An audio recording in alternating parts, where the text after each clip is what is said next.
Don't talk about playoffs. You kidding me? Not a game. We talking about practice. We thought they were, and we let them off the hook.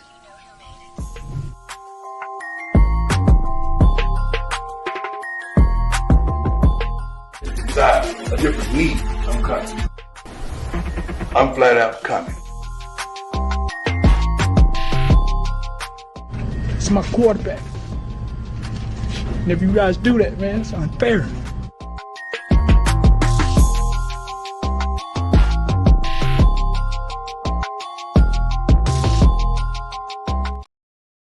Hello, everyone, and welcome back to another introduction, another podcast for the Sports Report podcast. I'm your host, Mr. William D. Morgan.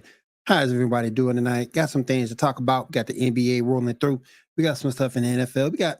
I'm going to ask some questions, man, because at the end of the day, are all these damn mock drafts worth it? We're going to get into that. But I don't think they're worth it anymore. Unless you're looking for someone obscure, I don't think they're worth it. Waste of time.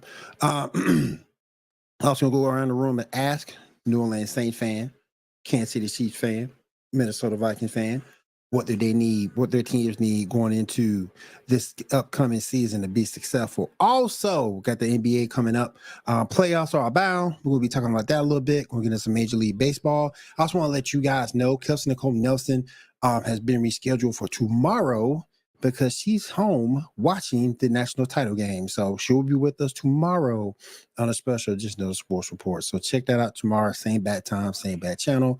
Yours truly will be there. Everyone, a very good friend of mine. So let's go ahead and bring all our participants in for tonight. Hopefully we get some more. Then bring my co-host, my man 7-7. What's up? Can't hear you, bro. There we go. I bet it works now. What's up, man? Yeah. What's up, big dog? How you doing? Chilling, man. Chilling. Just pretty much getting home off work, doing my thing. All right. And now we're going to go ahead and bring special guests in. Then remember my man John in. John, what's up? What's happening? What's going on, man? How you doing? Appreciate you coming out, man. Yeah, I'm all right, man. Got a little better. Parliament kicking my ass. Me too. Same. Me too. For real. Yeah, it ain't no joke. It ain't no joke. Real quick, who watched WrestleMania? Anybody besides myself? I saw. Go ahead. I saw some of the highlights and stuff on TikTok, so I know a little bit about what happened with the main event and stuff like that. Who showed up at the end? You know, give the crowd a good roar. But that's the extent of what I saw about it. They bring man Ambrose in. Ambrose, what's up? How we doing, guys? How you doing, man? You know, I'm a wrestling fan, and we've all watched wrestling at some point. It's taken such a huge turn upwards that now major media is talking about it. For a while, it was like taboo. No major media would really cover it. They would have to fake press conferences and things like that. Particularly when Daniel Bryan was a champion. Now you're seeing on every news outlet, Today Show, even Nightcap talked about Cody and Roman. Do you guys think this trend will continue, or will pro wrestling just go back down to what it was before? I look at pro wrestling the same way I look at Madden. It can't sustain itself without competition. And when Vinnie Mac ate up all the competition, and geez, what was it like? God, like 25 years ago now? Yeah, when he ate something like that. Yeah. And when he ate up all the competition, it's like playing Madden. There's no need to innovate. And when there's no need to innovate, there's no need to Can't grow. Because back then you'd create these wild, larger than life characters, and you knew it wasn't real, but you were having fun, and it was you had Road Warriors and you had Jake the Snake, and now it's just kind of like just roll someone out there. I really don't care. It's not like anyone's going to compete with us. So, I mean, I kind of think it's going to, I think within the next 10 to 15 years, it's going to implode because there's just going to be nothing new. Anybody want to add anything to that? I see where you're going with that, Ambrose, and I don't necessarily think that you're completely wrong in that regard. But I will say that I feel like Triple H finally being in complete control and not having good old, as you called him, Vinnie Mac, they're Vinnie Deuce on your face, molesting the competition and molesting the progress. I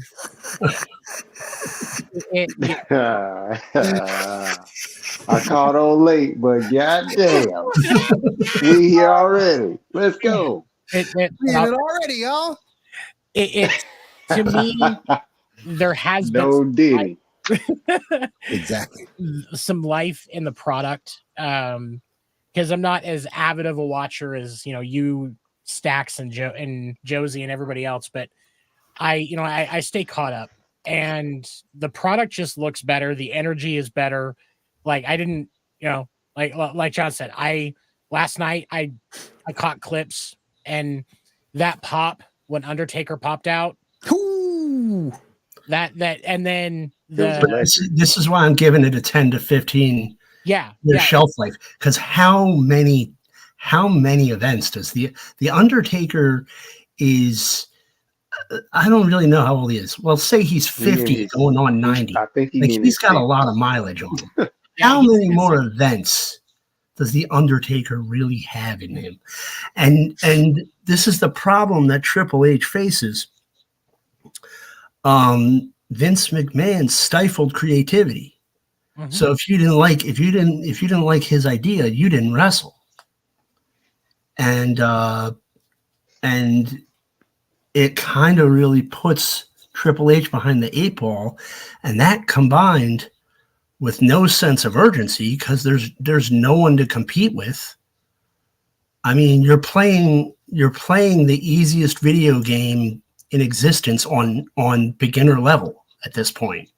Like there's nothing to do. There's not, like, you can't innovate with no competition.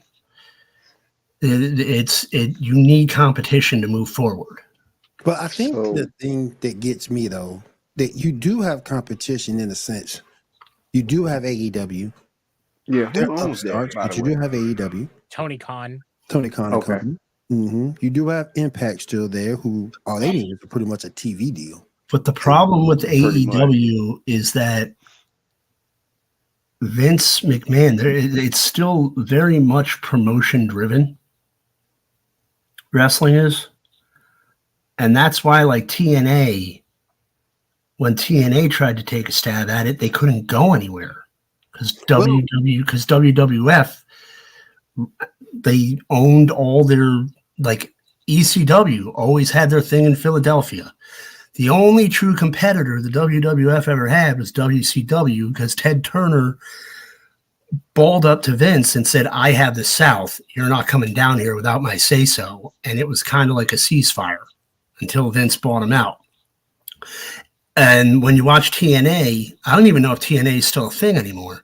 It is. They always had to film from Universal in Florida. They couldn't go anywhere. They are in need of a TV deal badly, but they had the talent. They got the talent. Got a damn good roster.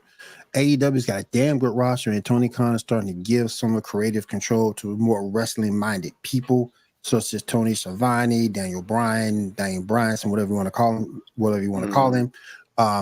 He's actually given up some of that control to make AEW better. Then some of the smaller companies, MLW, they're on the upswing. I wish NWA would do something, but once Billy Corgan took that whole cocaine deal and whole cocaine profile or cocaine promo and put it on live television, he screwed up any TV deal NWA was ever gone freaking have. But I get your point, Ambrose. I do.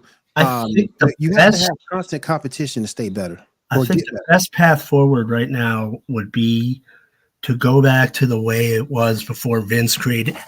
Sorry, my knee. That one hurt.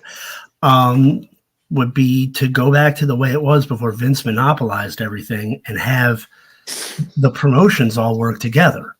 Like send someone to Triple H and announce, be like, hey, you're more than welcome to come down to Texas, bring the WWF down there, showcase if you want, please showcase some of our talent.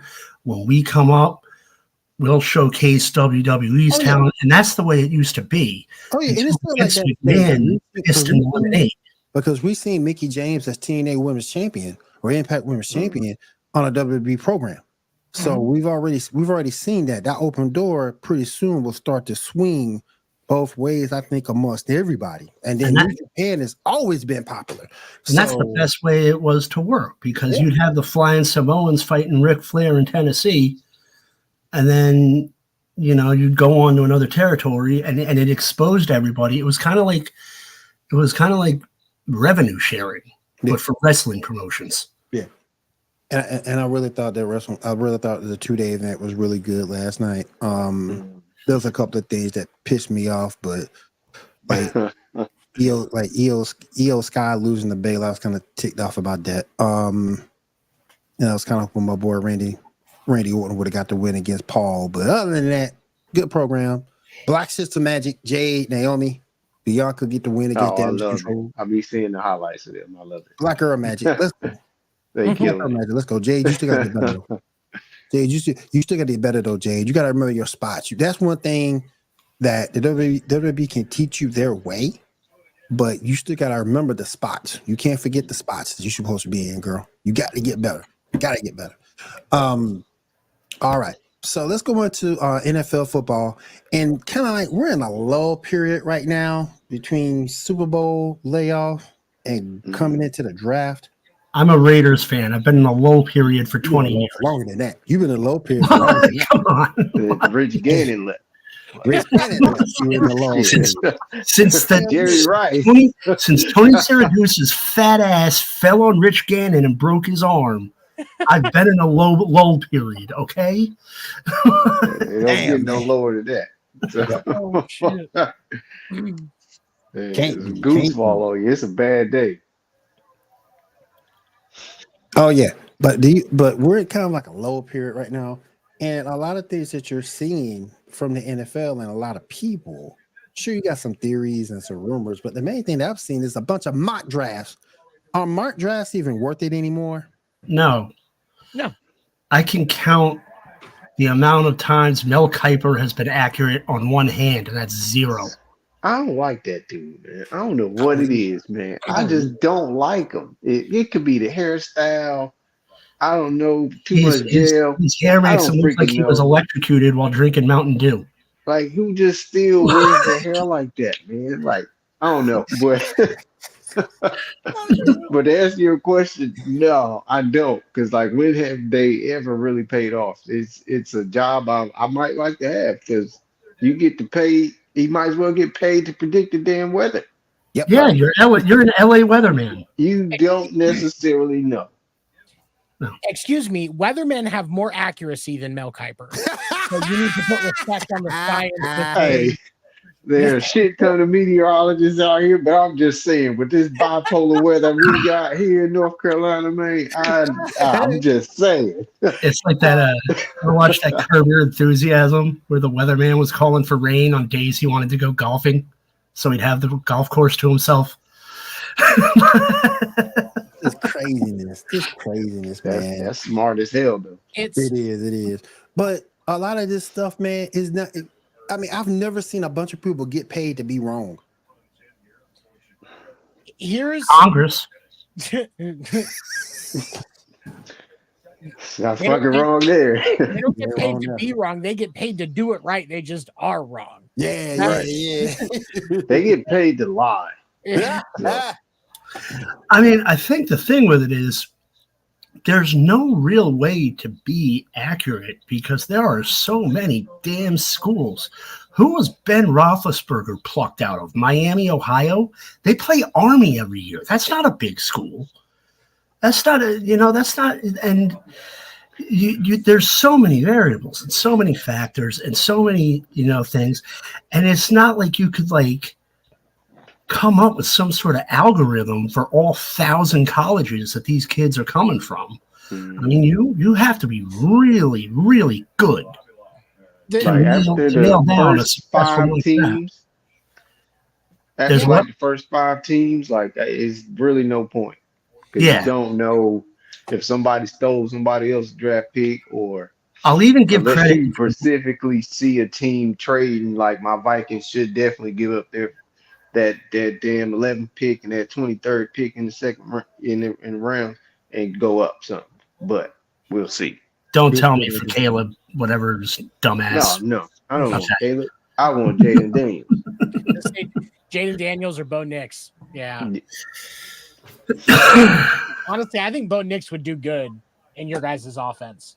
He might. I think Jaden would too, because in terms of using your legs, Kirk Cousins ran a ton of options pretty much, but I think the Vikings had the best advantage known to man, and they squandered it by putting a roof on their stadium. They have not been back to the Super Bowl since they domed their stadium. That was the best advantage, man. That was the. I wasn't even in the scrotum sack then. Yeah, I mean, if you're in the playoffs and you got to go to Minnesota in the middle of January, you ain't winning. The roof is retractable, if I'm not mistaken. Is it really interesting? I didn't know that. I think the roof is retractable, if I'm not mistaken. Okay. I didn't know. I know a lot of them. Like Vegas, it isn't retractable, but it's one of those weird roofs where it feels like you're outside. Like it's like a fabric, and you can look up, and it looks like you're outside. I don't. I think it's real similar to the Cowboy Stadium, to where. Yeah. Oh, okay, all right. Yeah, okay. Because that's probably the newest stadium, if I ain't mistaken, outside of the Rams and people like that. Right. That have moved recently. So I gotta get onto everybody's opinion about Stephon Diggs signing with the Houston Texans. What y'all think? Houston Texans ready to take it all? How long has Stephon Diggs been in the league? 7 years, 8 years? 8-9 years. Yeah. So he's got some injuries under his belt. 2014, so this would be year 10. Oh, okay. Let me pull up his stats. I want to see his injury history real quick. I will say, while you're looking up, on the surface, I like this for CJ Stroud. And I think that this is probably going to be the best shot that Stephon Diggs has at making a deep postseason run while he still has a lot left in the tank. Now, everything has to be perfect because obviously, as Ambrose is going to mention, talk about the injury issues. He had Josh Allen last year, and there was still some inconsistency at the time, which could have been a chemistry issue, could have been a lot of things. I blame Sean McDermott myself, but that's just me. And ultimately, did he just sign? Were there any other offers? No, it It was a was trade. No, he was traded. He was He was traded. traded. Who was he on Buffalo? Yeah, Yeah. Buffalo. Yeah. Mm-hmm. Buffalo got 2 Yeah. picks. Yep. And Houston got Stephon Diggs and basically it ended up being a trade back for one of the trade, like a moving back. Something we got from the Vikings. Personally, I think that's a poison pawn because if you're a legitimate contender like Buffalo is, and you've got a receiver that's supposed to be at the caliber that Stephon Diggs is in, why are you trading him? He wanted out. Yeah. He's fussy. He's a malcontent. Yeah, this is a poison pawn. He's not going to do well in Houston. When the BS rise upon the production, it's over. They're gonna get rid of your ass. Yeah, and he's going to go to Houston. Houston's a good program, but they're not great. They're gonna struggle. He's going to flip his shit, and the team's going to implode. I don't think it's a good trade. I think Houston should have rejected it. Sorry, go ahead, John. I'm gonna say it's a good trade, but the downside is he has 2 other good receivers he's already been throwing the ball to. Mm-hmm. So he does, long as they're all getting their share. Like if he did get a few really good games, Tank Dell, and I forgot the other guy's name, escaped my mind that quick. But they have a good. CJ Stroud is not a people pleaser. He throws the ball to who's open. So, with that being said, like I say, Diggs just gonna have to shut up and play football. That division is really weak. They can definitely get right back in the playoffs. Okay, so the only way that receivers, if you have that many receivers with that much talent on, is one of them is definitely going to be a diva or a firebrand. The other one has to have humility. Like you have to have like a Jerry Rice or a Chris Carter lining up on the other side of him. And there's no one with that mentality in the NFL right now.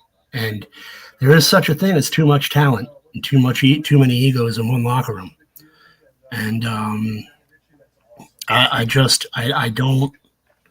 see it kind of. I just see, and you're right, John. I think Houston will make it to the playoffs because that division is like NCAA D1 plus. yeah. So they're going to make it to the playoffs. The Colts are a joke.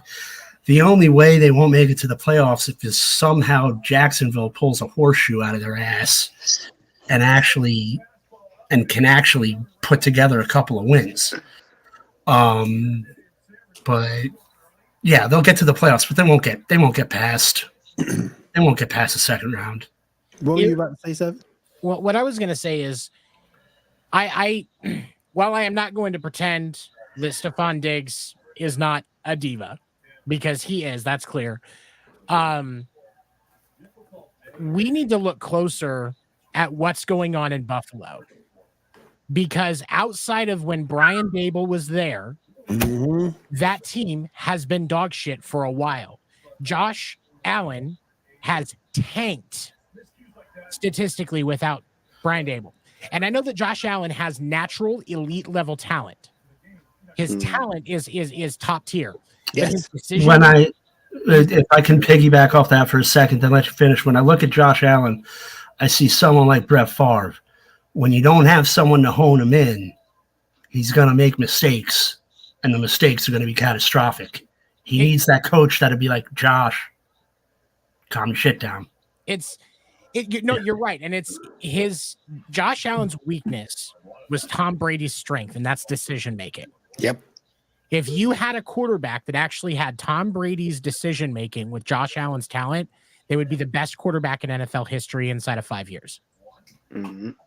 But the problem is that is so much his weakness that Buffalo won't reach the mountaintop unless they can get a Dable-esque coach in there to bring him back to reality. Agreed. And so for Stephon Diggs' case, chances are he saw that and he's like, I'm not going to stick around because Sean McDermott ain't going to bring it in. I think Sean McDermott is part of the problem in Buffalo personally. I think they should have kept Dable and let McDermott go. I agree. But if everything goes right for Houston, and I'm going to say it like that because I know that there are a lot of ifs with this trade. If everything goes right for Houston, they have the ability to put pressure on Kansas City, regardless of how Jacksonville does, because that strong of a roster as a wild card playing on the road, they're going to be hungry because they were hungry last year and CJ Stroud ran away with Rookie of the Year. Like it was decided by week 10. If Houston plays Kansas City in the playoffs, I envision Stephon Diggs sneaking onto the field in a Chiefs uniform. Damn. Let's not also forget, fellas. Let's also not forget. He's also got backup at the running back spot with Joe Mixon. You got Dalton Schultz as tight end. Good tight end. Yeah. That offense is good. The offense is good. The defense is good. We know this. Yeah. So, weak division. They should run away with it. They should. They're a wild card team. But the AFC right now is just so outside of the South. It's so competitive. I mean, the only real garbage team in the West. The Raiders are competitive. They're not good. The Raiders play spoiler. The Chargers right now are garbage, and they'll be garbage until they move out of LA and go back to San Diego or go to a place where they can call their home and it's their home only. The AFC North is always competitive except for the Browns. And the Browns are going to be competitive too this year. Oh, yeah. And the Browns are kind of like the Raiders. The Browns can ruin your season. Yep. The Browns can. They might not be going to the Super Bowl, but they make sure you won't go either. Yep. I mean, Joe Flacco played really well, so I don't see why they didn't sign him back. But that's because they got $230 million tied up into the massage therapy expert. Yeah, but still, I mean, Flacco's still on his last leg. So. Hey, I wonder if Deshaun Watson's contract is rubbing the Browns the wrong way right now.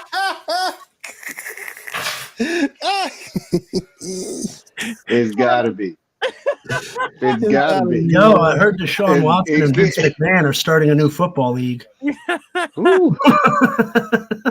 Man.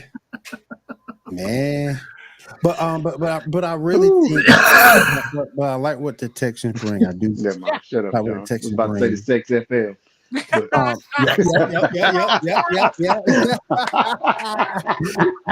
Sex FL. There you go, Sex FL. Oh shit! Oh man, brought to you by Pornhub. It's XFL. Right. That's who's going to bring back the Lingerie Football League. Is Vince McMahon and Deshaun Watson? Yep. That's where it's going to come from. There's a joint venture by Vince McMahon and Deshaun Watson. A joint venture, but yeah, I like some of the signings that we've seen so far this year in free agency. Now, this can't wait for the draft. Some of these free, I don't understand it. Some of it I do. Austin Eckler to the Commanders. Redskins. Redskins, whatever you want to call them. Do they even have an offensive coordinator since they let Bieniemy go? Did they?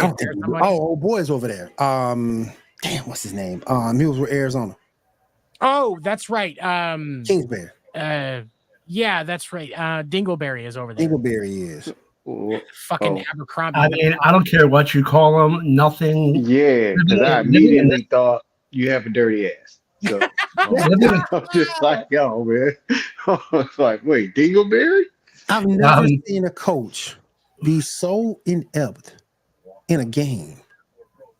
Can't manage shit. I have Thanksgiving 1999. Who are we talking about? John Gruden. Marty Morningwig. Detroit Lions elected to kick in overtime. I don't know if that beats out Dingleberry though. Sounds like Dingleberry just can't adjust to shit. I mean, I just Honestly, living in the Baltimore, Washington area, I take so much pleasure in watching Red Commanders fans cry their hearts out every year. But they're about to cross them more. Oh, they're going to cry. It's going to be joyous. Because you know, I'm kind of like the leader to the River Styx, where it's like, I'm already there, baby. You cannot say anything to me. I'm a Raiders fan. You cannot talk shit to me. I just think that you're going to make a huge mistake. Because if you don't take Jaden Daniels at number 2, you a damn fool. You a damn fool if you don't take Daniels number 2. You a damn fool. Straight like that. Yeah.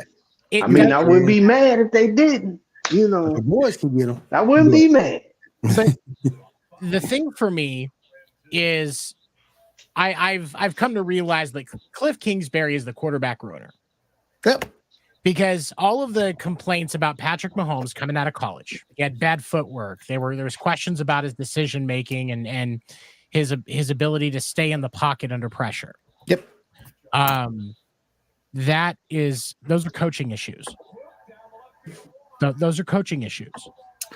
And then I haven't trusted anything scouts have to say about anything since I visited the Hall of Fame. And when you visit the Baseball Hall of Fame, you can read the scouting reports for like every player. And when someone said Ernie Banks wasn't MLB material because he wasn't level-headed, I was like, this guy knows nothing about baseball. Exactly. Kingsbury went 10-14 with Patrick Mahomes in college. And this was and during his college 10 years ahead, he tried heavily to get Kyler Murray to come to Texas Tech. Kyler Murray ended up going somewhere else. They reunited when Kyler was drafted in Arizona. Cliff knows Kyler inside and out when it comes to his performance, but he could not use Kyler Murray properly effectively. He could not use him correctly. I have never seen somebody mismanage quarterbacks more than Cliff Kingsbury, and now you're going to make him your offensive coordinator. So he has, instead of having time to fuck up the defense and make it a little easier on your quarterback, now he's just fucking your quarterback's career. If they draft a quarterback, somebody with no experience into the NFL with Cliff Kingsbury as the offensive coordinator, whoever that quarterback is, will be out of the league or a backup somewhere else inside of 5 years. That's it. There's no success for that player. Oh yeah. That's the player that should hold out at the draft and not sign. But Eli Manning. Williams should go wherever will take him because he's a fucking dill hole. But anybody else, if you get drafted by the Commanders, hold out. If you're a quarterback, don't do that. You're just fucking your career. I agree. And with Sam Howell, they got rid of Sam Howell, the incumbent. So they got rid of him. That wasn't bad. But, they traded him to he didn't falter until later on the second half of the season. First half, he was going to start of the year. Yeah, he just faltered during the latter part. He got traded to Seattle, so we'll see what they do. One last thing about the NFL I wanted to ask. There's a rumor out there saying CeeDee Lamb won't be with the Cowboys for an extended period of time. Well, congratulations. How the Cowboys? Good for him. With all the losses that they've had, Leighton Vander Esch retires. You lose your running back over to Tennessee. You didn't even sign him back. Are the Cowboys nothing? Are the Cowboys truly done? Yes, and I don't give a shit. Exactly. I mean, don't get nobody. Don't even draft no goddamn body. I don't care. Yeah, don't do nothing. Stay just like that. Keep Dakota as your quarterback. Like the Cowboys are a ghost town. They're a museum. It's like that's what the team is. The team is a museum. It's all right. They didn't keep up like the other great. You know, you used to have Cowboys got blown by. In the 90s, it was the four sports had the Cowboys, the Lakers, or the Celtics, depending on who you asked. the Montreal Canadiens, and the New York Yankees. And the Cowboys have just fallen so far from grace. They had just mishandled every situation they possibly could. Jerry Jones looks like a skinwalker. He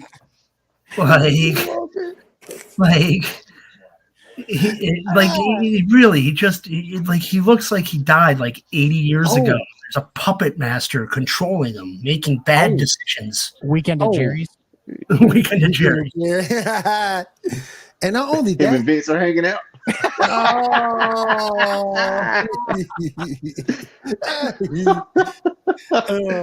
Woo. I mean, it really is. The team's a museum. There's nothing. They have nothing to offer the league. and not only that, but now there's also rumors CeeDee Lamb's not going to be there for the foreseeable future. Now there's also rumors out there saying people got problems with Michael Parsons.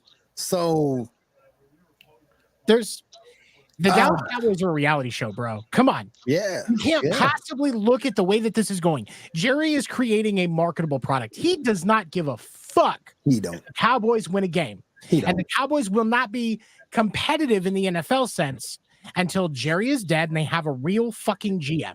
I gotta disagree with you. I think it eats at him every year he doesn't win a Super Bowl because that man's ego is so big. I think it eats at him that he has the same exact amount of Super Bowls and wins and appearances that Al Davis does. I think that eats at him. I think the reason why I agree with 7 is because if you go back and look at what they did, what they've done so far during free agency, absolutely, positively nothing. Jerry Jones says the words all in, and does less in free agency than my biological father has done in my life. Damn. That's a really low bar, dude. Damn. Really low bar. I mean, and if you look at it, if you really wanted Saquon, if you really wanted to for what he signed for with the Eagles, Jerry Jones could have pulled it off. He could didn't even go after Jerry. The Cowboys used to be the place to go. Yeah, it used to be the place to go. I mean, there's rumors out there now with T. Higgins being a free agent. They're saying the Cowboys ain't even on the radar to get him. They ain't on the radar to get nobody. No, they're not on the radar for nothing. Here's the thing. Jerry Jones is running the Cowboys like Vince McMahon ran WWE after the Attitude Era. Nobody on that roster is allowed to be bigger than Jerry Jones. Facts. Oh, yeah. Well, that was the case since Jimmy Johnson. Cuss, no naked girls, no none of that. And guess what? If you don't play Dak, he about to lose Dak. Dakota wasn't going to win anything anyway. I mean, the last time they really had a fighting chance was when Bill Parcells was their coach. And at this point, that was, 15 years ago? Yeah. Yeah. T.O. Yeah, back in T.O. days. T.O. days. Yeah. Yeah. Mm-hmm. Yeah. Get your popcorn ready. It's about to be a show. Yep. They're going to the Super Bowl, quote unquote. Not anymore. Nope. All right, I got it one. wasn't even anymore. They still have PlayStations. I mean, if you look at every team in the NFC, almost all of them has leapfrogged the Dallas Cowboys in terms of talent. Can I ask the panel a question real quick? I mean, you got the Falcons. You got the Falcons with a better QB, a better tight end, a better receiver, a better running back. Then you go over to the 49ers. You know they're gonna be a perennial playoff contender regardless. Almost every team in the has overpassed you in terms of talent. So let me ask the panel a question real quick. He better hit good in the draft. If we went back to the year 2000 and I told you that in 2024, the odds of the Cardinals and the Saints making the playoffs were better than that of Dallas, you'd have me committed. The Saints might make the playoff in the year 2000. Saints were making the playoff. The Saints are building back, and that's no. That's what I mean. That's what I'm trying to say. Okay. That's what I'm trying to say. Back then, those teams sucked. Yeah. If I told you in the year 2000 that the Saints and the Cardinals better off as organizations than the Dallas Cowboys, you guys would send me to the loony bin. You'd call me crazy. Yeah. There's no way anybody would ever predict this. And they've remained stagnant and I mean, Jesus, even the Lions now are more successful than them. Oh yeah. You know what? I'm happy for them. Even though they're in my division, I'm happy for them. I ain't got no hate for them. You know, I mean, enough. The Lions are kind of that team. You don't realize they're like the real America's team. They're like the real America's team. They've been on our TV every Thanksgiving. You know. Yeah. And you kind of root for them because you know they're not going to be that good, and it's kind of like, God, that's good. You got to win there, buddy. Good. All right. They've been exciting to watch at times. Talking about the Detroit Lions, but they weren't going to win anything. No. I mean, Calvin Johnson was must see TV, and so was Barry Sanders. Yeah. Anything in between that was just.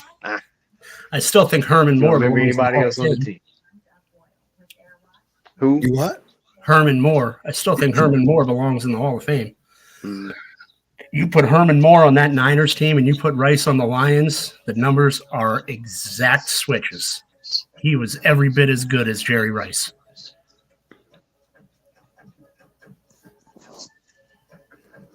I don't think nobody's as good as Jerry Rice, but I think Herman Moore gave him a run for his money. I think he was the second best receiver in the league, and he wasted away on the Lions throughout the 1990s.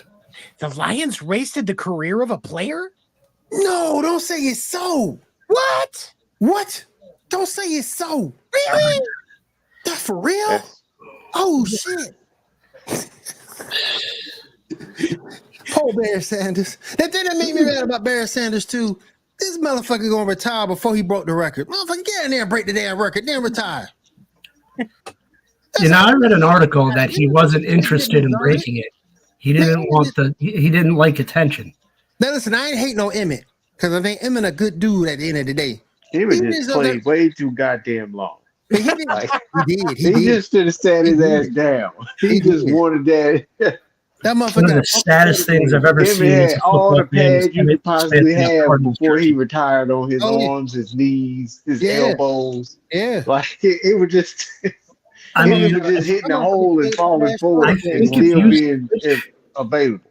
Like, if you switch Emmett and Barry, I think Emmett still comes out with the same amount of yards because he was a physical running back.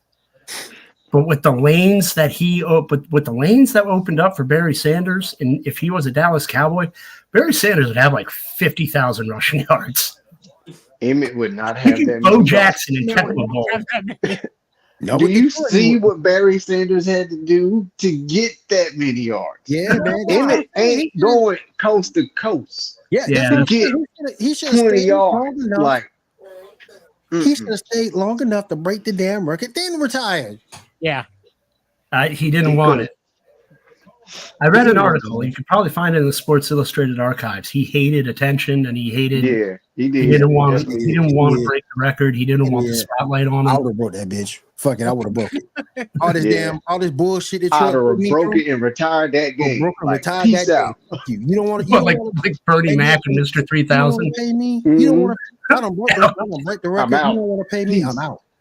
I'm sick of y'all shit. Y'all don't want to get a center, a left guard, a tackle, nothing. I gotta go. I got to go. See y'all. I might drop the football after I break the record. Mid-game. Or break the record, I'm out the door. What was that player? Was it Bills player that retired? It was Vontae Davis. Vontae Davis. Yeah. That's crazy, man. Yeah, RP. Yeah. That's how bad things were in Buffalo. Dude was just like, I don't even want to finish. But that trick was in the middle of the game. And when halftime came up, he called his brother. He called his brother and said, "Hey, I'm done." What do you mean you done in the season? That man rage quit his career. I'm done right now. I'm done right now. Rage quit. He threw the controller at the TV and said, "I'm out. I'm out." Oh, God, this is real life. That's the biggest version of rage quit I've ever seen. I wanted the Buffalo pay him my whole year. I doubt if they did. If you quit, you quit. Yeah, I got it if you did. I thought I did. I mean, he probably got the rest of his guaranteed money, but he Yeah. probably didn't get No more game I'm checks. pretty Yeah. sure nothing there's else, no yeah. clause in there for quitting at halftime. You're not wrong. He's still got that full Hey, game check. hey, He's I still got the I that quit full game clause. check. If I quit, I still get paid. That's in my contract. All right, I do have one thing about basketball I do want to ask. NBA basketball is on its way. What we got? What this week, and then we're into it. Yep. I think one week, and then we into it. Speaking of which, where's Dan trying to position his LeBron James fathead in the perfect position on the wall? Damn. You know when LeBron, you know we don't see Dan when LeBron out the week, but the game before he was out the game before. We don't see Dan when he out the game before, so he might be helping LeBron heal up. He might help him heal Mr. up. Miyagi restoring his hair. Because on Sunday he was listed as out. He ain't play. So Dan trying to Hair restoration. Dan's out for load management. Man, LeBron need to come home. LeBron, you just need to come home, bro. You need to come home, bro. LeBron needs to come home and be quarterback for the Browns. Already bald anyway. Just come home, bro. Just come home. But I actually got two things. Women's college basketball first. Is it time for us to put Dawn Staley in the conversation of best female basketball coach? Is it time for us to put her in that conversation? 38 and old, national championship. Is it time for us to put her in that spot? In history? Hell yeah. It's a conversation, but I mean, I still think Pat Summitt. Oh, she's still at the top, but Oh, hell yeah, she's still at the top. she's still at the top, but Dawn got potential to definitely catch her. Yep. Dawn She Staley can. is a purebred winner. She can, and like Pat Summitt. There's always going to be someone to top the best, and it's going to take a while. And this might be the person. Oh yeah. Man, can you imagine if Juju would have went to down South Carolina? Ooh, I wouldn't want to see that, man. Oh, I'd rather see Juju compete Juju. against big players like that. Go on, Juju. Woo. I don't care what people keep talking about Caitlin Clark all you want. You go look at that girl averaging 27 points as a freshman. His doggone stuff too. So Man, Juju ready, boy. Juju ready. Oh, the WNBA ready to pay these ladies. Because you got Caitlin Clark coming in at some point. In stock? Angel Reese coming in at some point. You got to pay these ladies. If you want to go to you. All right, you get 2 free hot dogs and a large soda for every game. Damn. If the WNBA is smart, and they'll be doing this through their NBA connections, because obviously that's where they get everything anyway. Yes. You're going to make sure that even though as a league you can't afford to pay Angel Reese or Caitlin Clark a few $1 million a year, there's just the money isn't there. No. What you're going to do is there's going to be a deal set up. I would say one will get Adidas and one will get Nike, or one will get Adidas, Reebok, Nike, yeah, whatever. they'll get some brands here. And they're going to get endorsements that are going to far exceed what they make in their WNBA check. And their job is to look good for the brand and play WNBA basketball. I mean, that's the way you have to go, because You don't have a choice. the ceiling isn't even glass. The ceiling is concrete. How are you going to open up the books when you're already being subsidized by the NBA? Yeah. You can't keep asking them for more money. So they're gonna have to they're gonna have to do endorsement deals. They're gonna have to get creative to get these ladies paid. If the WNBA has a union, they don't. They don't. I don't think so. I mean, if they unionize, I would propose to get pay doing what MLB did with revenue sharing, where your endorsements were pooled in together and the lesser players got a little bit of a bolster in their income.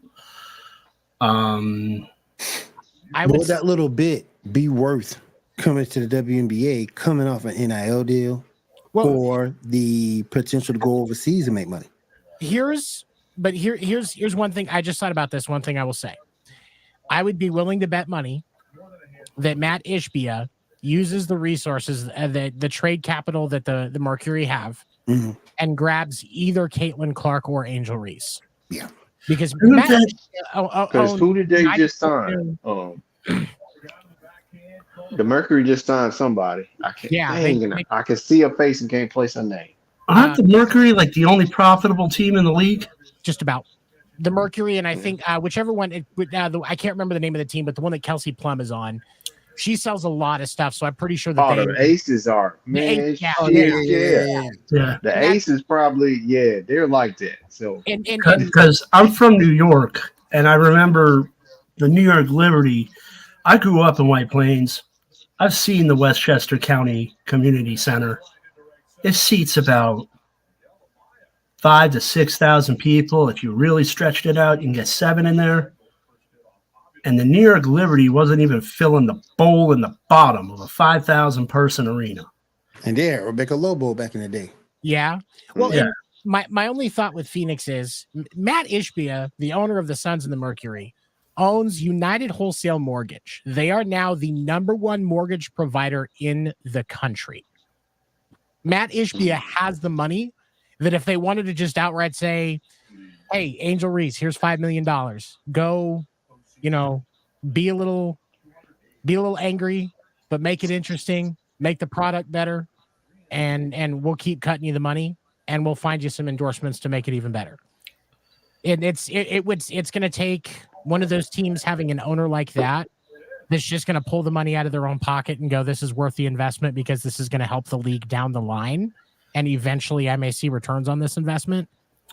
That's where they could actually make money as a WNBA player. But outside of that, it's going to be just what I said before. They're going to have to find a company that will dump a bunch of money into them for endorsements. But I feel like here's the thing I've been saying. I've been saying this. As much as these NBA players and stuff show up to their games, I'm going to keep saying this till it happens because I hope it does.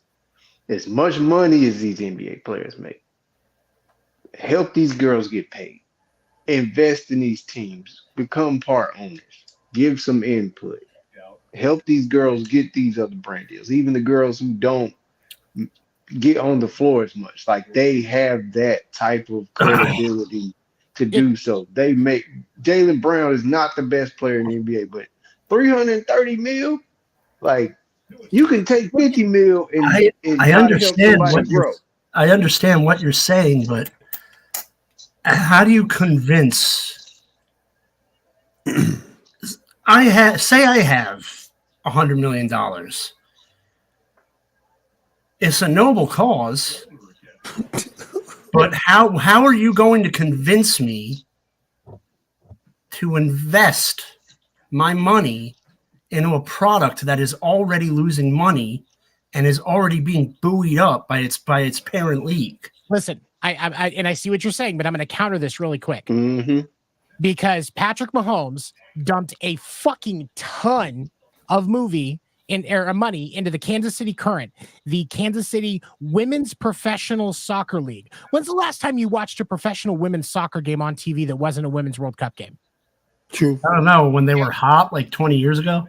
Okay, but like World Cup, Olympics, that's really the only time you see women's soccer on TV. Mm-hmm. Patrick Mahomes helped fund a stadium, not for the Sporting Kansas City, who has their own deal. Damn. The Kansas City Current, the Women's Professional Soccer League, has their own stadium. They are the first women's professional soccer team to have their own stadium. But there's a difference there because there's a plan there. You said he invested in the stadium. Stadiums don't just host soccer; they host events. That's other things. All that stadium does is the soccer. Wow. No concerts, nothing. No. That stadium hosts that team. He has a large stake in the team, and he funded most of that stadium. That's all it takes is to have a good heart. Man. I get it, but I mean, it also takes a lot of convincing to get someone to part with their money on a. Look at it though; they can expand with more money. They can have more teams with more money. Like you don't just. I wouldn't be surprised if Patrick Mahomes put money on the table, went to WNBA, and said, "Bring a team to Kansas City. Here's the money for it." That's what I'm saying. These guys have that much money. Because they have that much money just from football, not from everything else that they do. But football. Yeah. or basketball or whatever the case may be. What it's going to take is it's not convincing, because that when you start into convincing, you're starting to have guys arguing, well, there's not really a lot of profit in it right now. No, there's not. This is why you're investing, because you can generate it. What you've got to do is you've got to find guys like Patrick Mahomes, like LeBron James. I know I know that LeBron would do it if the right pressure came up to him, and invest in these teams and fund them. And I'm not talking about the Aces and the Mercury, because they already have an intelligent amount of money behind them.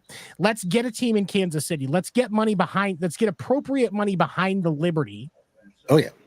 But I mean, if you open the books and you really know your money, and you open the books and you look at it and you say, if the NBA says they've had enough and they pull the rug out from this thing, I'm out $100-300 million.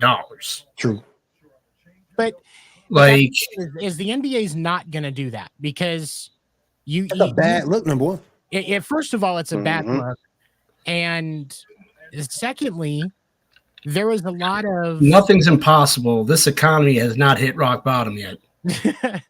there is a lot of benefit to something like that, just the same as, because there is interest in the product.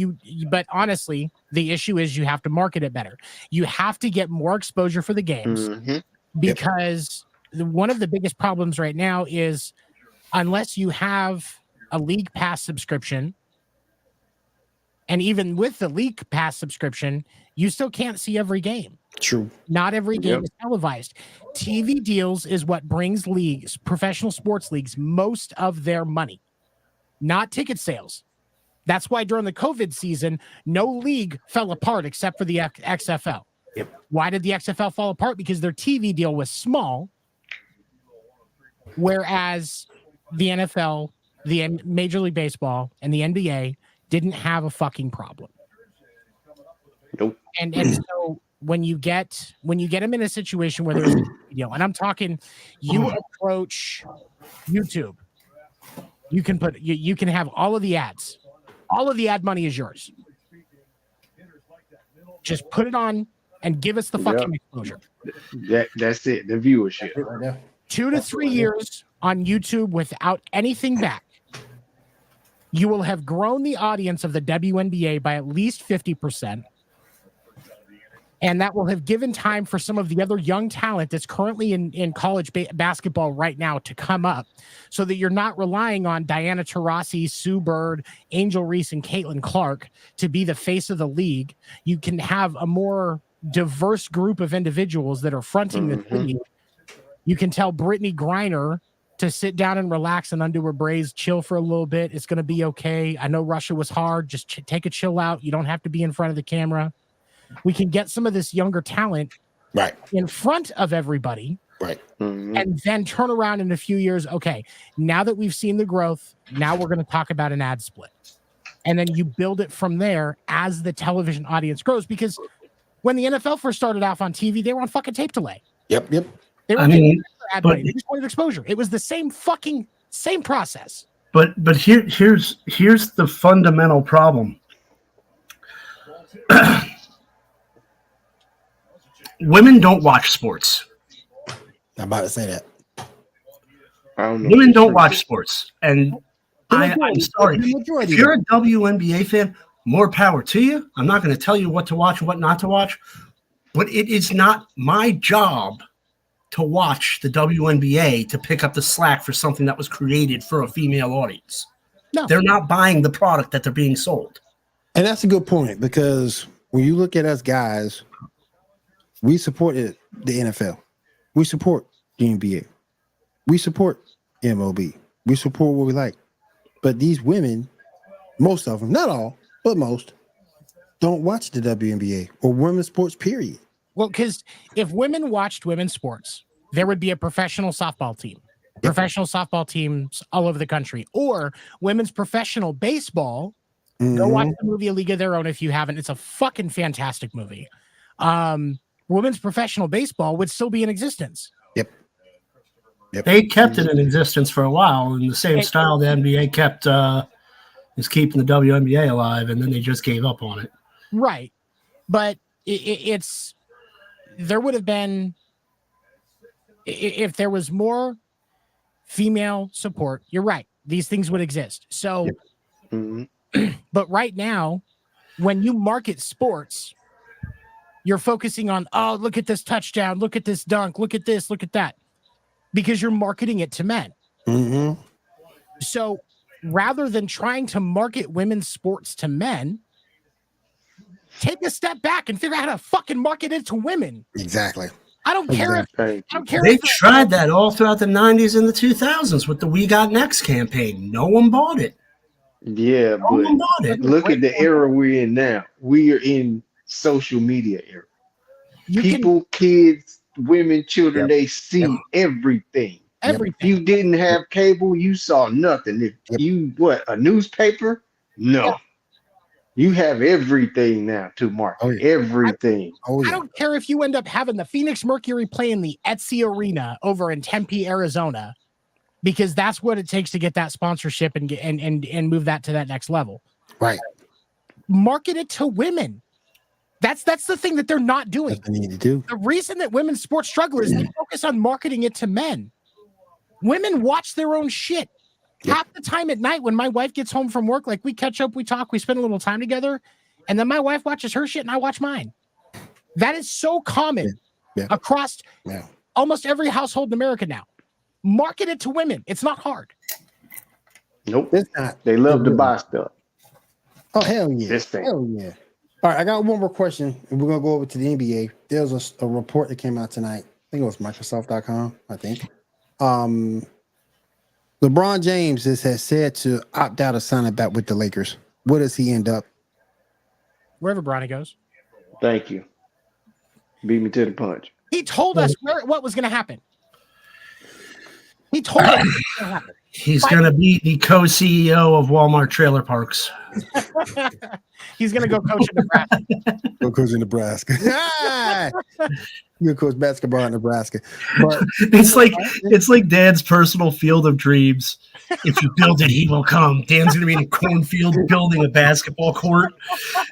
It will come. Let me ask you this. Is Bronny a bust? Because I think Bronny's a bust. He's not ready yet. Not ready at all. Not ready yet. No. He should not Stay go. in school, man. Yeah. Go to North Carolina, bro. Go to North Carolina. Has there ever been a son that lived up to the clout their father did? Either the son's been better than the father, or the father was too good for the son to ever live up to. There's never been, because King Griffey Jr. NFL wise. I mean NBA wise. I'm sorry. NBA wise. I'm talking about the NBA. NBA. Yeah. NBA, not yet. Not yet in the NBA, no. Yeah, you definitely the right NFL, about you have King the whole, Griffey Jr. Because Austin Rivers is no way near better than Doc. I don't know. Doc was okay as a player, and so was Austin. They were kind of on the same level to me. But. I thought Doc was a better competitor. Oh well, yeah, he's probably more competitive. Absolutely.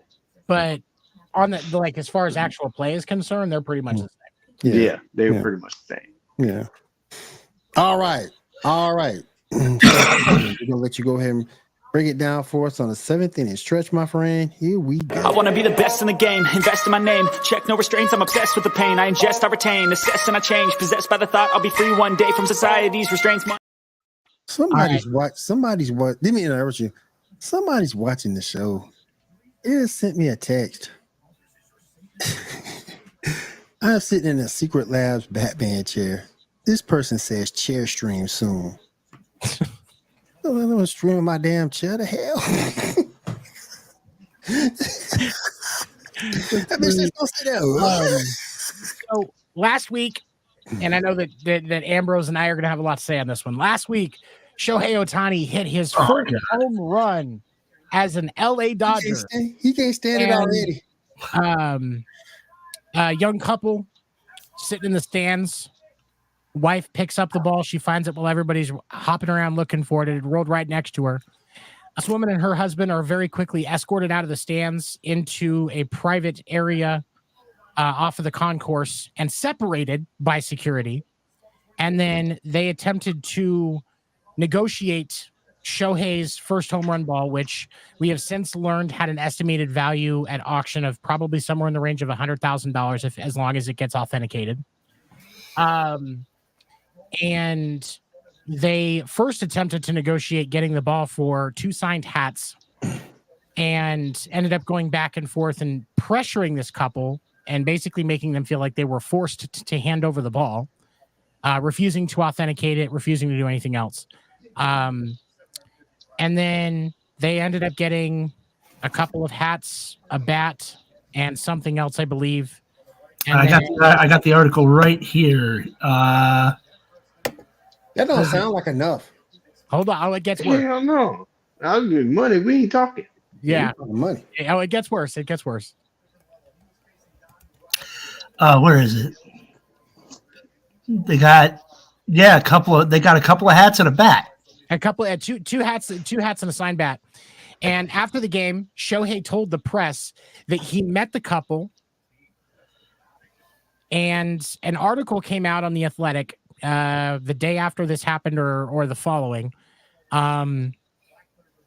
where it was found out that the couple never met Shohei. Damn. And it's when we also learned about how horrible LA Dodgers security treated this couple. And, you kind of got to start to look at this because Shohei just blatantly lied about meeting this couple. What else? How much else is he lying about? Lionel Hutz. That's a cold word. Question, like, is his interpreter really is his old interpreter really taking the fall for a $4.5 million gambling debt that he had to pay off?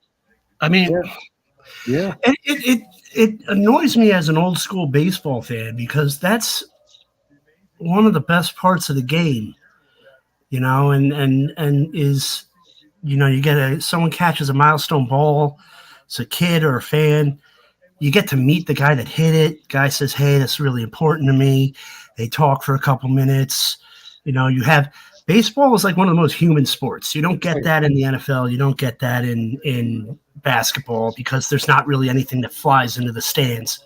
Sometimes you get it in hockey. But baseball is the one sport where the fans connect with the players, and that's kind of why I never liked Barry Bonds. And you're gonna do that?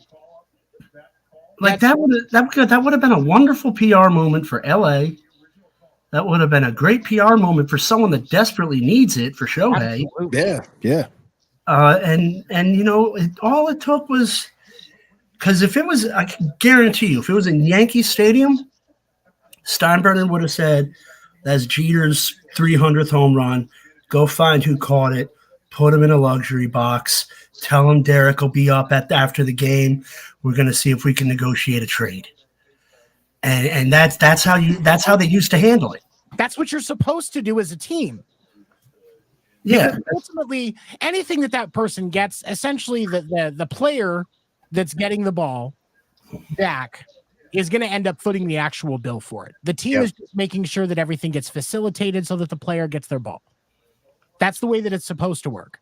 And for me, for Shohei, and if I could just be pissed at Dodger security for mistreating some fans, I would be I wouldn't be as frustrated with this situation because I don't think anybody in this room would be shocked by a bunch of fucking roided out security guards in LA overstepping their bounds and mistreating a young couple that's at a ball game. That's what you get for disrespecting the Viper Room. I mean, Dodger Stadium. Ain't nobody going to be surprised by that, but it's a lot easier to process than you add in that this player who's already under scrutiny because of a wire transfer to an illegal bookie. And now you're going to tell me that he's just blatantly lying about meeting this couple that he absolutely could have used the positive press from meeting? I'm sorry, that's a really bad look. And that's a thing. That's a fall through from the top down. Like the minute that happened, the owner should have called down and been like, it would benefit you greatly to go meet that couple right now. Like as soon as the game's over. And what pisses me off is since this story has come out, nothing has been publicly said about anything being done to make this right. Damn. That's the part that makes it even worse Right. for me and shows how bad the Dodgers organization is as a whole, that it's just nothing. Just absolutely fucking nothing. I mean, can you imagine if like Babe Ruth hit a home run and wanted the ball back and just totally snubbed the fan? That would be unheard of. Yeah. He'd be like, "Come on, I'll take you to a steak dinner. I'll sign 50 or 60 bats for you. We'll buy some hookers. We'll have a night on the town." You know, That's Babe Ruth for you. Yeah, I'm about to say that may sound like about right. So. Real quick, guys. I just want to say this real quick. UConn has pulled away against Purdue in the men's basketball championship. 63. Yeah, I'm in there, man. 63 to 47. That's in the first half. It was so good, man. They were going back and forth. But Yep. Boston Red Sox announced today they signed a $50 million extension with center fielder Cedon Rafaela. Damn. You will notice him by watching any of the top outfield highlights over the last week as the guy in the Red Sox jersey making the ridiculous fucking catches. Padres fans look extremely happy despite the fact that the Cubs are shelling them 8-0. It's weird. They're Padres fans. They're just happy that they're able to get out of their house. They probably saved 4 years for those tickets. Give them a break. But Cedon Rafael signed, I believe it was an 8-year deal with $50 million. Could be a little bit on that. I know the $50 million was the value of it. Finally getting back into signing their young guys for a long-term deal before they get far more expensive. That's progress. Also, quick respect to the New York Yankees, who started off the fucking season really strong, 8-2. There you go. Despite the pitching issues that they have with Garrett Cole being out, Garrett Cole just had his first throwing session today. The goal is for him to be back in a Yankees uniform pitching and not on rehab assignments by the end of late May. There you go. I think go ahead. The biggest surprise to me is the Marlins. What's up? I'm not surprised by the Marlins. They were a wild card team last year. They seem to be on the upswing, and now they've only won one game in the first 10. That's not surprising to you? You're shocked that a team who had a female GM last year, she gets them to the playoffs. She knows how to shop around. They tried to demote her. They told her that the only way she was going to stay working for the organization was to take a lower position. After taking them from being Is this like a lower position corporate thing or a lower position in the Vince McMahon sense? Probably both. Get them from being a worst team to a playoff team in just a couple of seasons. I think there's only one or two that she was GM. And then they tell her that they need that she's going to be demoted. And I didn't know the behind the scenes thing. I just thought it was surprising to see a team that was a contender last year. Deuces. Yeah, no, she walked after they tried to demote her, and as she should have. I would have fucking walked too. Yep. But yeah, no, I'm not surprised. The Marlins pissed off Derek Jeter, who sold out his stake. They pissed off their GM that made them a contender. Of course, they're going to fucking start the season 1-10. I would be surprised if they win 40 games this year the way that they're playing. And they pissed off Derek Jeter over something stupid. That stupid little statue that was in center field that he said is dumb and needs to be removed. And they're like, "That's the centerpiece of the stadium." He was like, "It's dumb. Get rid of it." And that's why they were mad at him. Had dancing flamingos. Damn. Dancing flamingos. You're when you're pissing off the reason for your success, and then your team falls apart. I'm not going to feel bad for you. Nope. Yep. Not at all. That's. Not at all. I mean, a couple of the brightest minds in baseball behind your organization, and you're going to fucking piss in their Cheerios. That's. I mean, I just think it's funny that the Athletics might just not be. There are a couple teams I'm watching in the opening week that look a lot worse than the Athletics right now. There's actually the reason the Athletics struggle is because of their ownership and the environment that team has to play in. There is actually a lot of talent, and I got a good look at the A's during the Boston series. And yes, the Red Sox swept them, which I was surprised about because there's no heart. They're a lame duck franchise. They are. Did he say lame duck? Did it? Because you got guys like Brent Rooker that are one of the best hitters in the league, and it's kind of like the Expos in 04. Yeah.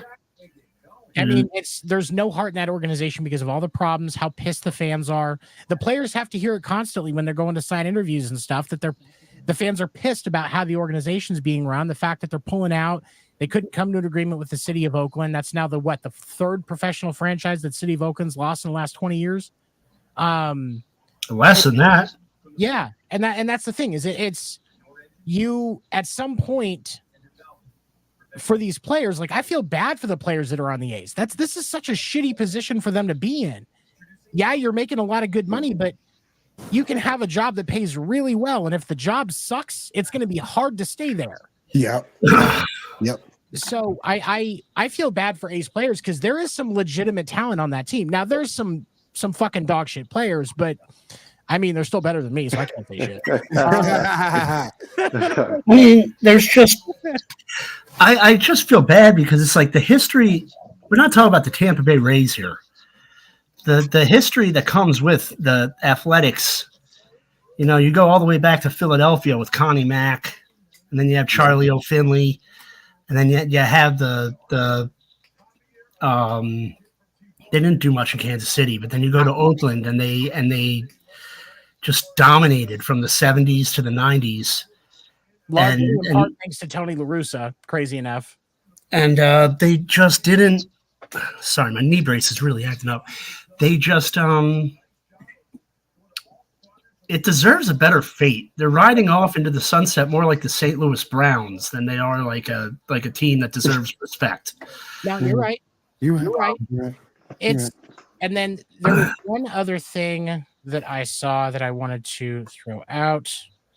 Let me get it back in front of me. Oh, so there's been a lot of discussion about pitching injuries because we've had multiple pitchers going down with major injuries in the last couple of weeks to start the season, and some complaints saying that maybe it's the pitch clock. Other people saying, it's the emphasis on velo and spin rate and this and that. Well, the truth of the matter is we are already on track to lose almost 40 pitchers this year to Tommy John. For those of you that don't know, when a pitcher goes down to get Tommy John surgery, they are down for at least a full year. Yep. 12 to 18 months is the recovery time. It can take up to 2 years to recover from Tommy John surgery. Here's the deal. The problem is all of it. You've got guys that aren't in a routine because of the pitch clock. They weren't used to it.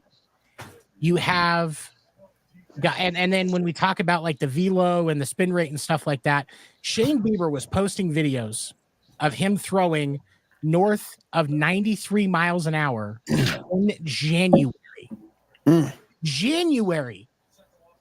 Up until about the last decade, Ambrose probably will. John, I don't know how much baseball you watch, but you guys could probably confirm. I mean, I can understand what you're saying. Veterans weren't putting that much work into their throwing until right before the season started. Half of them were still ramping up when the season started, and we're being far more selective about when you throw that top gas 95, north of 95 mile an hour fastball that you're trying to toss out. Randy Johnson was a classic example of that. Randy Johnson couldn't pitch for shit in the cold weather, so he maintained his pitches.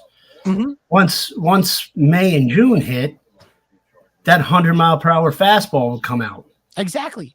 But that's why you didn't have as many guys going down for Tommy John, because they took care of themselves. They managed their work more appropriately, and they weren't throwing 100-pitch fucking virtual sessions in January. You've got to give your body time to recover, time to heal, time to build up. You've got to be putting that muscle work in to strengthen what's around your UCL so that you don't have to fucking get it repaired. And there's such a thing with that as too much training, because the human body, throwing a baseball that fast is not, we're not built to do that. Your body is not designed to go under that much stress. And there's people that can do it, like Nolan Ryan can realistically come out and pitch an inning in MLB right now. Like, If he had enough time to fair, probably, yeah. He could probably clock in at 80 miles per hour right now. Like, I read an article about 20 years ago where he has a baseball diamond on his farm, and I think like Rick Riley interviewed him. And at this point, he was in his mid-60s, and they had the radar out, and he's still throwing 85, 90 miles per hour. Ichiro. There's some people that are built for it. Yeah. Ichiro threw out first pitch in Seattle. I think it was either last year or the year before, like as a ceremonial deal. Ichiro, in his 50s, threw an 85-mile-an-hour first pitch, according to Radar Gun. Like you can do it if you have enough time to prepare. But for these young kids, and here's the other thing. Here's the other, and this isn't being talked about enough. I saw it in one article, and I think it was in The Athletic. When you have kids ages 8 to 14 throwing the ball 160 times a game, their UCL is going to be shot before they get done with high school. Yep. Yeah, I was about to say I got a younger cousin. He's in his he's not quite in his teens yet. Maybe entering his teens. I'm a shitty relative. I don't know how old he is. Let's just say. You're a terrible man, bro. But the kid's good at baseball. But here's the thing. When we were younger, you played, season ended, you put your stuff away, you waited until the next summer, you got your stuff out. If your gloves still fit, you didn't need a new one, you go out and you play again. Now it's baseball season, fall ball, winter ball, spring ball, training session, mini season. These kids are either going to hate the game or not have any gas left in the tank by the time they're old enough to be good enough to do anything. Yeah. Exactly. Yeah. That, you know, if we want to talk about workload management, I know it's typically an NBA talk. Talking about workload management, especially for pitchers, because Coach Pop need to go to MLB. He need to go to MLB. He need to go to MLB. But look at that load management. These pitchers that are doing all of this, like, yo, give your arm time to chill. Right. Yeah. You don't see NFL players doing full contact training off season. No. No, they're just healing and preparing their body. That's what you should do, especially for baseball players. Training. You've got 3 months between the end of the World Series and when pitchers and catchers report for spring training. 3 months. You should not be doing any hard throwing at all during that time, except for maybe once a week you want to do 20 or 30 pitches that are hard because you're trying to learn a new pitch. Like, I know Spencer Strider picked up a nasty fucking curveball in the offseason. Stuff like that, when you're for development, that's one thing. But it should not be with any kind of remote consistency for any reason other than that. And you shouldn't be doing it as extensively as you do during the regular season. Your body needs time to recover and rebuild, or you're going. It's going to be weak, and you're just going to have nothing but scar tissue in your fucking arm. Yep. All right, guys. I do agree. Thank you for that, Seven. Do appreciate you getting us caught up in the world of MLB. Real quick, final thoughts. Anybody got anything they want to go out with? Fuck Rob Manfred. Yes. Yes, Lord. Fuck Rob Manfred. And also, baseball umpire Angel Hernandez watched the eclipse with his own eyes today, and his vision did not change because that motherfucker can't see a goddamn thing.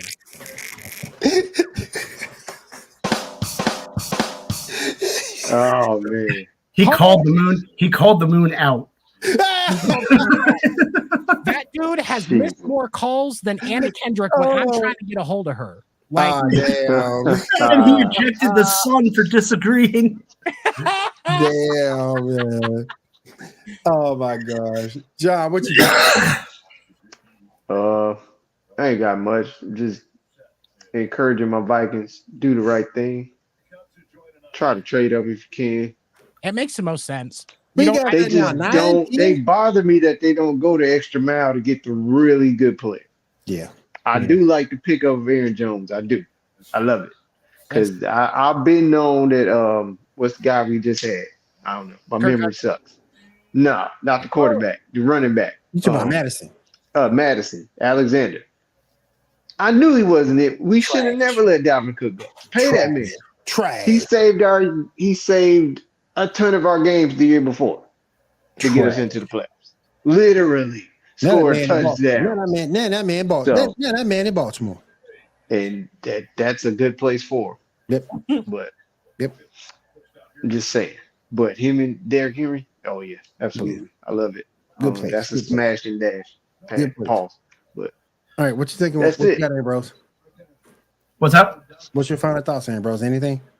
I second the fuck Rob Manfred motion. Fuck Rob Manfred. Ratified. Carried. No, I'll and I think it's going to be a exciting baseball season.